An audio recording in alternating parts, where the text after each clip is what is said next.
Om Shanti. Good morning. साकार मुरली 7 अप्रैल 2025। बाबा का मीठा मीठा लेटर मीठे मीठे बच्चों के मीठे मंथन के लिए। मंथन शुरू करने से पहले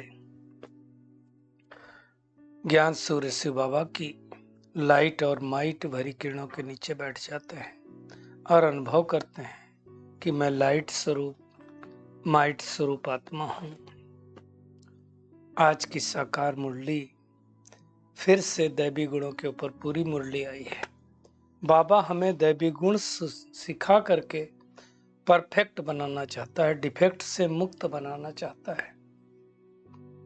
कल संडे की मुरली बेफिक्र बादशाह के ऊपर थी, ज्ञान गुणों के खजाने के ऊपर थी, संकल्पों के खजाने के ऊपर थी, दुआएं देने और लेने के ऊपर थी। आज बाबा कह रहा है सबसे अच्छा दैवी गुण है शांत रहना। ये तो हम सबको प्रैक्टिकल पता है कि हम जब शांत होते हैं तो बहुत कुछ फायदा होता है। तो शांत रहना, आवाज में नहीं आना, मीठा बोलना। क्यों बाबा ने कहा? क्योंकि बाबा कह रहा है देखो तुम्हें, अभी हम सब टाकी में हैं, टाकी से हमें जाना है मूवी। मूवी मतलब सूक्ष्मतन में कहते हैं आवाज नहीं होती है लेकिन इशारों से बात होती है। और फिर साइलेंस में चले जाना। साइलेंस मतलब जहां आत्मा चुपचाप बैठी रहती, वहां कोई चुरपुर नहीं होती है। तो उसके लिए कहा। लेकिन ये दैवी गुण आएंगे कैसे? उसका आज बाबा ने एक आधार बताया है और उसका आधार है पवित्रता। क्योंकि हम सबको पता है देवताएं पवित्र थे तो दैवी गुण थे, हम अपवित्र हुए तो हमारे अंदर आसुरी गुण आए। उसकी हम गहराई में जाएंगे। और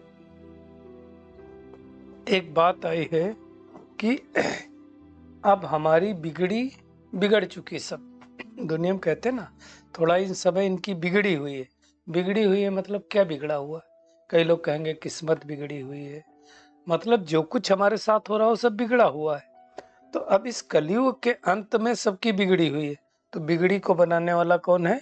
एक परम पिता परमात्मा।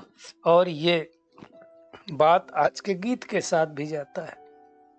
भोलेनाथ से निराला, गौरीनाथ से निराला कोई और नहीं, हमारी बिगड़ी बनाने वाला कोई और नहीं। तो बिगड़ी कैसे हमारी, अब बनेगी कैसे, उसकी हम गहराई में जाने वाले हैं।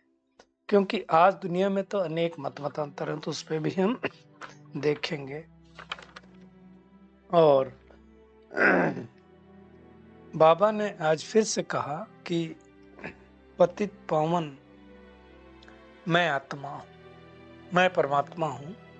गंगा स्नान करने से कोई पतित से पावन बन नहीं सकता है। ये सब बातें भगवान ही आकर के बतलाता है, दूसरा तो कोई बतला नहीं सकता है।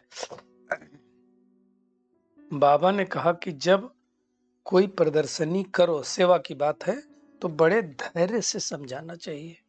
एक्चुअली हमारी आवाज, हमारी मिठास बन जाए, ऐसी पहचान बन जाए।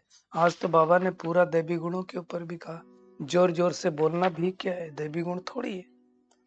तो उसके बारे में बाबा ने कहा। ध्यान दीदार की भी बात आई है कि ध्यान दीदार करने से कोई हमारा कल्याण नहीं होता है। तो उसके बारे में भी हम देखेंगे। और अगर पढ़ेंगे लिखेंगे जो पहले भी आया तो बनेंगे ना। अब नहीं पढ़ेंगे तो पढ़ों के आगे गैर पढ़े लोग भरी ढोते हैं, ये हम सबको पता है। और जो भी खजाने हमें मिले उनको स्व के प्रति यूज करना है और औरों को प्रति यूज करना है, तभी हम महादानी बन सकते हैं। तो महादानी क्या है वो उसके बारे में हम देखेंगे। और जो कुछ बाबा सुनाता है उस सुने हुए के ऊपर क्या करना है, मनन करना है। क्योंकि मनन करने से ही हमारे अंदर शक्ति आएगी, हम शक्तिशाली बनेंगे। तो ये आज की पूरी मुरली है। हम शुरुआत करेंगे दैवी गुणों से।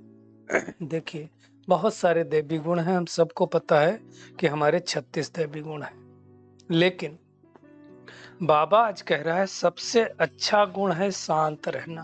आप देखो दुनिया में भी कोई बिल्कुल शांति से रहता है तो कहते हैं कि ये तो जैसे देवता है। और हमें तो फाइनली बनना ही है ना देवता। तो देवता बनने के लिए क्या करना पड़ेगा? तो बाबा ने कहा शांत रहना, आवाज में अधिक नहीं आना। मतलब इसका मतलब क्या है? जास्ती किसी से नहीं बोलो। कई लोग क्या होता है सिर्फ बोल बोल करते रहते हैं, है ना। जितना जास्ती बोलेंगे उतना ज्यादा क्या होगा, कहीं ना कहीं से हम मिलावट आएगी। इसलिए बाबा कहता है कि सारी मेहनत है मीठा बनने में।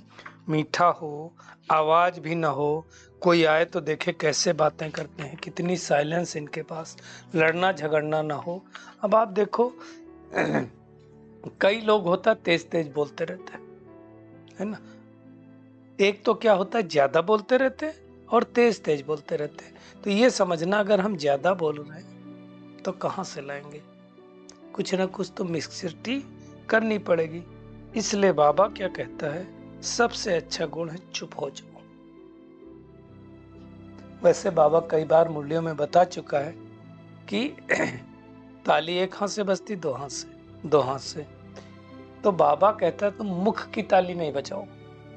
मुख की ताली नहीं बजाना मतलब क्या हो गया कि सामने वाली आत्मा अगर बोल रही है तो हम तो चुप रहें कम से कम। नहीं तो वो बोलेगी, फिर हम बोलेंगे, फिर दोनों मिलकर बोलेंगे, फिर तो कुछ ना कुछ हो ही जाएगा। तो हमें क्या करना है,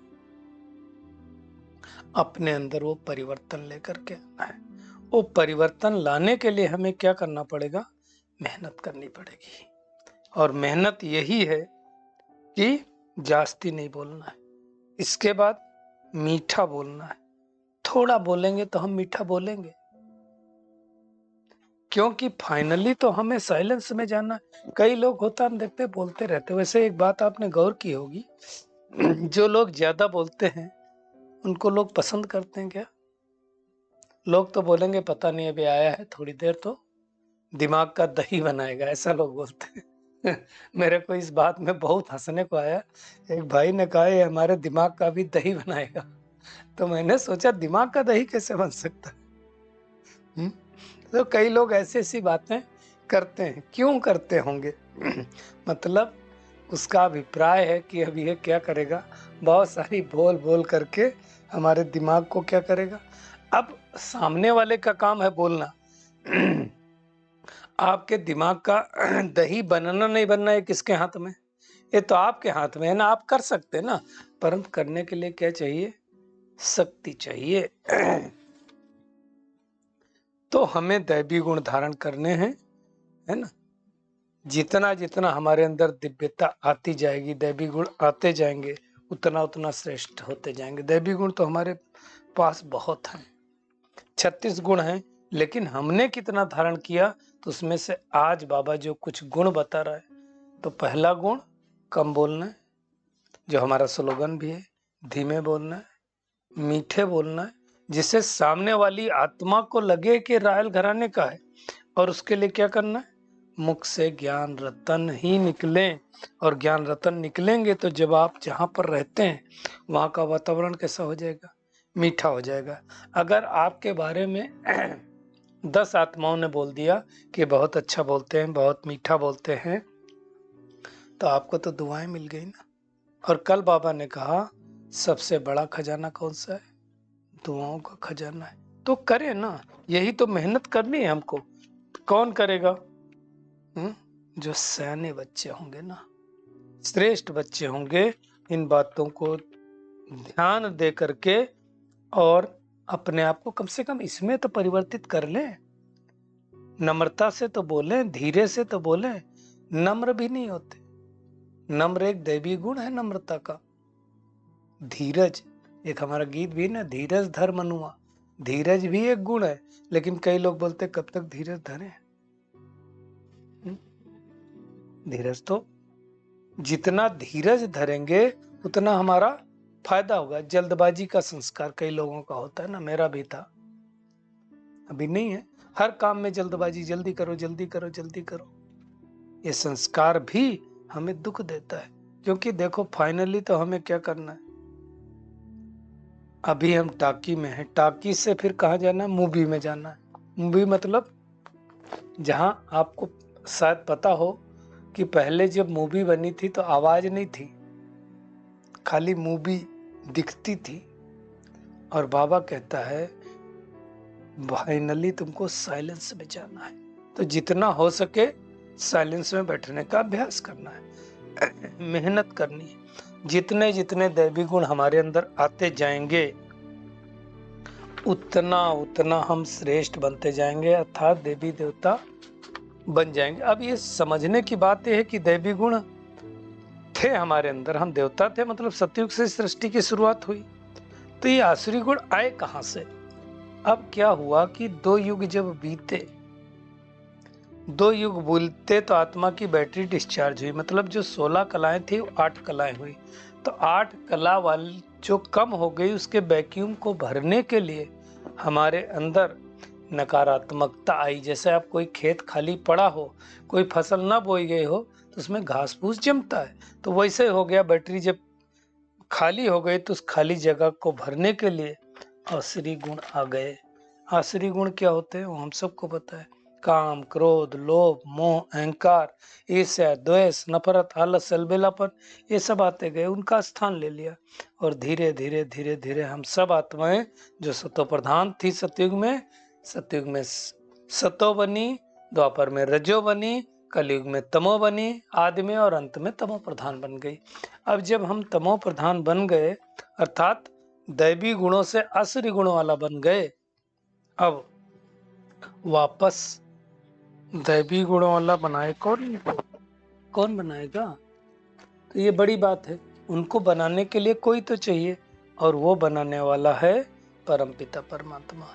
देखो एक बात समझना है, जो जितना आसुरी गुणों वाला होगा उतना लड़ाई झगड़ा करेगा, और हमें तो लड़ाई झगड़ा करना नहीं है। तो हमें देखना है कि हम धैर्यता पूर्वक रहते हैं, प्यार से रहते हैं, स्नेह से व्यवहार करते हैं एक दूसरे के साथ कि नहीं करते, वो हमें चेक करना है। ये चेक करने की हम सबको मेहनत करनी है। तो जैसे बाबा समझाता है ना बहुत प्यार से, वैसे हमें समझाना है और समझना है। जोर जोर से भी नहीं बोलना चाहिए। परंतु ये दैवी गुण आएंगे कैसे? तो उसके लिए बाबा ने आज एक धारणा बताई है, और वो है पवित्रता की धारणा। कहते हैं पवित्रता ही सुख शांति की जननी। तो चेक करें हमारे अंदर कितना पवित्रता है। पवित्रता का मतलब बहुत बड़ा है, संपूर्ण पवित्रता, मनसा वाचा कर्मणा, संकल्प श्वास सब में। तो जब पवित्रता की धारणा होती है तो दैवी गुण अपने आप आ जाते हैं, क्योंकि इस कलयुगी दुनिया में कोई दैवी गुण वाला मनुष्य नहीं। रावण राज्य में कहां से आएगा दैवी गुण वाला? और सतयुग त्रेता के अंदर जब दैवी गुण वाले मनुष्य थे तो वहां कोई आसुरी गुण वाला नहीं मिलेगा। तो ये भगवान आकर के हमें सारी बातें समझाना। अब क्या करना है, आसुरी गुणों से दैवी गुणों में अपने आप को ट्रांसफर करना है। ट्रांसफर कैसे होंगे? तो ट्रांसफर होने का बाबा ने ये तरीका बताया है कि हमको अपने आप को प्योरीफाई करना है, शुद्ध बनाना है। शुद्धता तो सबको ही चाहिए ना, तो हमें चेक करना है कि हम कितने शुद्ध हैं। भगवान आया ही है हमारी बिगड़ी बनाने वाला। बिगड़ी बनाने वाला मतलब सब कुछ बिगड़ गया। देखो इस समय तन भी बिगड़ गया हमारा, मन भी बिगड़ गया, संबंध भी बिगड़ गए, धन भी बिगड़ गया, है ना, खेती भी बिगड़ गई, पशु पक्षी भी बिगड़ गए, धरती बिगड़ गई, प्रकृति के 5 तत्व भी बिगड़ गए ना, मतलब पृथ्वी बिगड़ गई, जल बिगड़ गया, वायु बिगड़ गया, अग्नि बिगड़ गया। तो देखो अभी भूकंप आया बैंकॉक में, तो सब कुछ इस समय बिगड़ा हुआ। अब सबसे ज्यादा तो मनुष्य का स्वभाव संस्कार बिगड़ गया है ना, इसलिए तो गाते हैं बिगड़ी को बनाने वाले आ जाओ। तो सब कुछ बिगड़ा हुआ, अब इस बिगड़ी को बनाए कौन? सबसे ज्यादा तो मन बिगड़ गया, और मन बिगड़ गया तो हमारे तन का स्वास्थ्य भी बिगड़ गया। आज देखो हर व्यक्ति बीमार, घर घर में बीमारियां, हर एवरेज व्यक्ति को कई कई बीमारियां। तो अब उस बिगड़ी को बनाए कौन? दुनिया बिगड़ गई। जो सतो प्रधान दुनिया थी वो तमो प्रधान दुनिया हो गई, जो सोने की दुनिया थी वो लोहे की दुनिया बन गई, जहां दैवी गुण वाले मनुष्य थे, असुरी गुण वाले मनुष्य हो गए। तो इसको बनाएगा कौन? तब जब ऐसी बिगड़ जाती है दुनिया, उस दुनिया को, हालांकि बिगड़ी को बनाने की हम बहुत कोशिश करते हैं। हम क्या करते हैं? तीर्थ यात्राएं करते हैं, भक्ति करते हैं, इधर उधर जाते हैं, भटकते हैं, गंगा नहाते हैं। सब किस लिए करते हैं?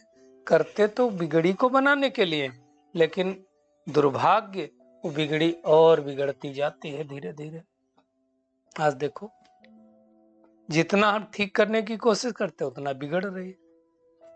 वैसे आप आज कल देखो, मेडिकल साइंस नहीं कहेंगे, एलोपैथी, जितना बनाने की कोशिश करते हैं और बिगड़ती जाती है बातें। क्यों? क्योंकि हम छेड़छाड़ करते हैं बनाने के चक्कर में। कई बार क्या होता है, हम देखो कोई ना कोई चीज बिगड़ गई है तो हम उसको खोल खाल देते तो और ज्यादा बिगड़ जाती है। ऐसा होता है ना। तो ऐसे ही इस दुनिया को क्या कर रहे हैं, हम बनाने की कोशिश कर रहे हैं। उसके लिए तो गंगा स्नान करते हैं, उसके लिए तो कुंभ नहाने जाते हैं। अब देखो, कुंभ में सब किस लिए गए थे? अपनी बिगड़ी को बनाने के लिए गए थे।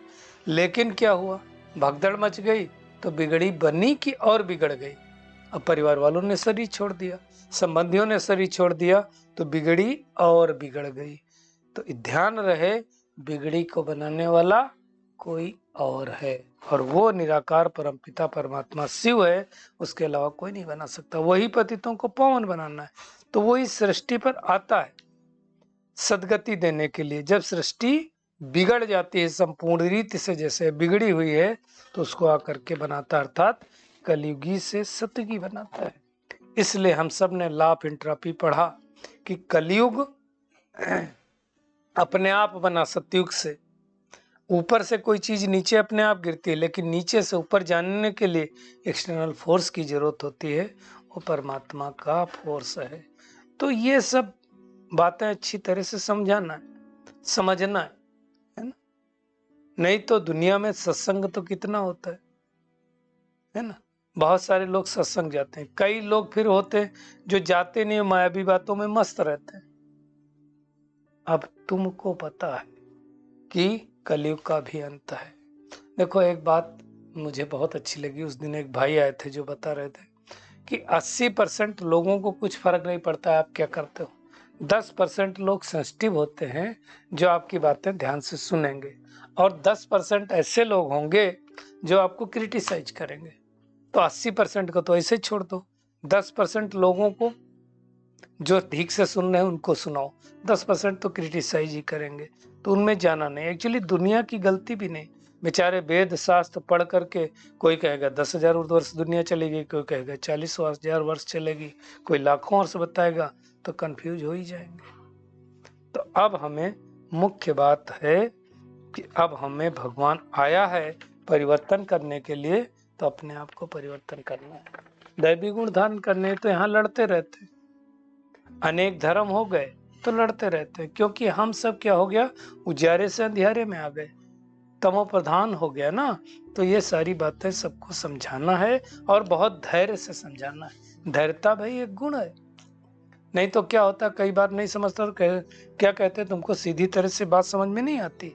तो वो समझाने के लिए धीरज चाहिए, जो बाबा के अंदर है। बाबा कितना प्यार से समझाता है, तो हमें भी सबको धीरज दे करके समझाना, प्यार से बोलना है कि देखो भाई, इतने दिन से गंगा में स्नान करते आए, पतित से पावन तो बने नहीं, तो अब आकर के भगवान पतित से पावन बना रहा है, तो उस ज्ञान को थोड़े दिन सुनो तो पता चलेगा।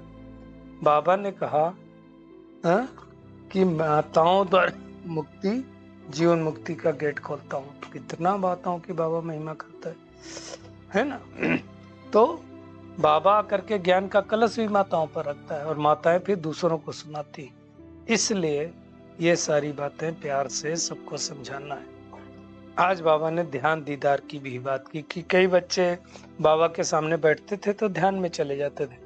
बाबा कहता वो भी तो टाइम वेस्ट हुआ, कमाई तो हुई नहीं। याद में रहो तो विकर्म विनाश होंगे ना। ध्यान में जाने से बुद्धि काम नहीं करेगी, तो उसमें जाना नहीं है। आंखें बंद हो जाती हैं। बाबा ने कहा आज हमको जब याद करना है तो आंखें बंद नहीं करनी। अगर आंखें बंद हो जाती हैं तो कुछ दाल में काला होगा। मतलब क्या होगा, बाबा क्या कह रहा है, किसी और को याद करते होंगे ना फिर। तो कई बार तो यहाँ दाल पूरी काली होती, तो ऐसा नहीं करना, हमको एक बाबा को ही याद करना है, धक्का नहीं खाना है। ये हम सब ने बहुत मेहनत करनी है। दुनिया वाले तो किस किस तरह के लोग होंगे, क्या क्या सुनाएंगे, हमें उनके चक्कर में पढ़ाना नहीं, मेहनत करनी है। मेहनत नहीं करेंगे, पढ़ेंगे नहीं ठीक से, तो क्या होगा, पढ़े हुए के आगे भरी ढोनी पड़ेगी। विक्रम नहीं नष्ट होंगे तो सजा खाएंगे, और सजा खाएंगे तो पद भी भ्रष्ट हो जाएगा। इसलिए हमें मेहनत करनी है। आज के वरदान पे आते हैं। सर्व खजानों को स्व के प्रति और औरों के प्रति यूज करने वाले अखंड महादानी भव। देखो बाबा का तो भंडारा चल ही रहा है, हर रोज बाबा मुरली सुना रहा है, मतलब दे रहा है। अखंड लंगर कहेंगे ना, हमें ज्ञान भी देता है, शक्तियां भी देता है, खुशियां भी देता है। मतलब हर एक मुरली में चारों सब्जेक्ट होते हैं, ज्ञान, योग, धारणा, सेवा, चारों होते हैं, है ना। तो हमें क्या करना है कि ये एक ऐसा भंडारा है कि इसमें कोई चोर नहीं ले जा सकता इसको, लेकिन यूज करने में कोई खतरा नहीं है। लेकिन अगर बंद करके रख लिया तो चोर आ जाएंगे। तो बंद करके नहीं रखना, रोज अपने मिले हुए खजानों को खोल को देखना और खुद के प्रति दूसरों के प्रति यूज करना। बंद करेंगे तो कैसे आपका चोर आ जाएंगे, चोर आ जाएंगे मतलब क्या हुआ कि बंद कर दिया तो माया चुरा ले जाएगी, हमारे बुद्धि में रहेगा नहीं। तो उसको यूज करना है। जब हम यूज करेंगे तो खुद के प्रति और दूसरों के प्रति भी महादानी बन जाएंगे। तो दानी, महादानी, वरदानी बनना है। वरदानी स्थिति सबसे ऊंची होती है। तो जो कुछ सुना है, सुने हुए को मनन करो, क्योंकि मनन करने से ही हम शक्तिशाली बनेंगे। तो वो हमें चेक करना है। और कंबाइंड रूप की पॉइंट आई है, सेवा और स्थिति, बाप और आप ऐसे कंबाइंड रहो तो फरिश्ते स्वरूप का अनुभव करेंगे। बाप साथ है और साथी है तो डबल अनुभव होता रहेगा। तो आज की पूरी मुरली से टेक होम है कि हमें दैवी गुण धारण करना, और सबसे बड़ा दैवी गुण है शांत, नम्रता से बातचीत करना है, धीरे से बोलना है, बोलचाल बहुत मीठा होना चाहिए, हमारे घर का वातावरण साइलेंस होना चाहिए, है ना, कोई आवाज ना हो, तब सबको पता चलेगा। सच्चा सच्चा आशिक बन करके एक मासूक को याद करना है। याद में कभी आंखें बंद नहीं करनी, देही अभिमानी होकर बैठना है। और जो भी खजाने हमें बाबा से मिले हैं सबके प्रति यूज करना है। जो कुछ सुना उसको मनन चिंतन करना है, तब शक्तिशाली बनेंगे। अच्छा, शुक्रिया मीठे प्यारे बाप दादा, शुक्रिया आप सभी का इस मीठे मंथन के लिए। अच्छा, ओम शांति।